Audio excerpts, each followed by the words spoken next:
All right, in this video, we're going to talk about measuring the stock with an offset. This is a semi-complicated procedure, so we're going to break it down into step-by-step and make it real easy.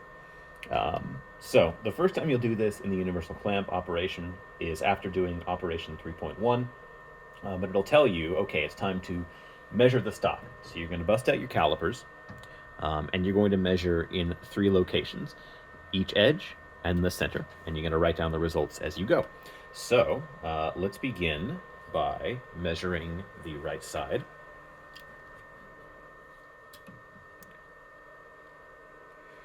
All right, and that looks like it's 3.28. We'll do the center.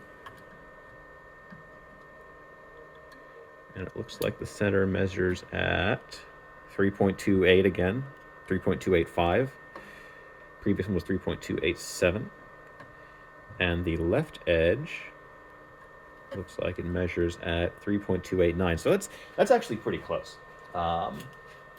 So we're going to write those measurements down. So we're going to open up our some kind of text editor, and we'll write them down. So that was what, 3.287, 3.285, and 3.289, I believe, right?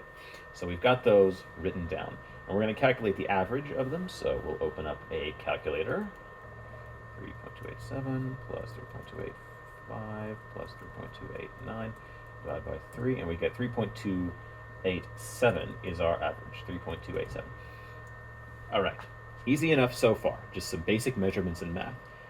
Next, we need to figure out what the offset is, because the desired final dimension is 3.170. So we're going to subtract that number, 3.170, from the average measurement. The average measurement should be larger here. Unfortunately, it is, right? Okay, we're going to open it back up, and we're going to subtract it. So 3.287 minus 3.170. We can actually do that math in our head. That is 0.117, right? All right, so that's our offset. So we've got that noted down, 0.117. Next, we're going to do a touch-off, and it's just like our normal touch-offs, except for one difference, which we won't see into the end. But let's proceed like our normal touch-off. I've already covered the actual touch-off procedure in another video, so I'm not going to go on this in any great detail, although this will be a good refresher.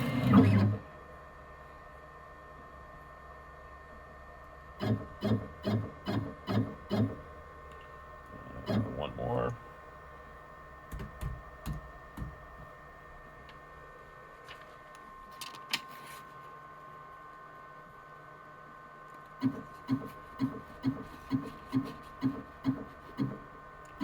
All right, there's the pinch, 0. There we go, there's a good pinch. All right, so just like before, we're going to click next after we've pinched the paper, but this time it's not going to automatically write any code. Instead, we have to write some code manually, and maybe that sounds intimidating, but I promise it's not as hard as it sounds. So let's read what it asks us to do. We're going to enter G code manually. First, we must prepare the code. We're going to copy the following code into our text document. G20, G10, L20, P1Z, offset, then G21, and $H. Make sure to replace the text, enter your offset here, with your actual offset number. Very important that. So let's copy this into our text document. And let's replace our Z offset with 0.117. We're actually writing G code right now. This is the language that the mill actually speaks. All right, we'll enter the code in the next step. So we're going to click next. Now it's going to talk us through actually writing this code. We're going to do it in manual operations again, which you guys are familiar with at this point, because you've been entering in, you've been jogging manually, but this time we're going to enter in the code manually. So let's pull up our code again. So the first command is G20. So we will go over to this manual entry box here, and we're going to type G20, and then we'll hit enter. And you'll see G20 was written. We got an OK response back. If you're curious, G20 sets the mill up so that it's expecting future inputs in inches. Previously, it was in millimeters. But we're doing inches because the offset that we did is in inches.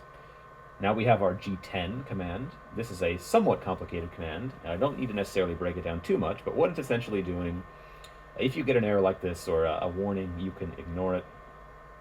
What this is doing is writing that offset into memory, the same way that the mill normally writes stuff into memory. It's just that we're doing it manually now. All right, the last two commands will enter back to back, G21 and $H. So G21, like so. That switches us back to millimeters. G20 switches us to inches. G21 switches us back to millimeters. And then we're going to do $H, which is a special command which will home the mill. And there it goes. We're homing it.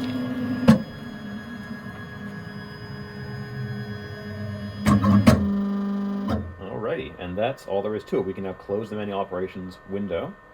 And we can click next. We're done with writing in the manual offset. Like I said, it seems complicated, but it's not all that hard.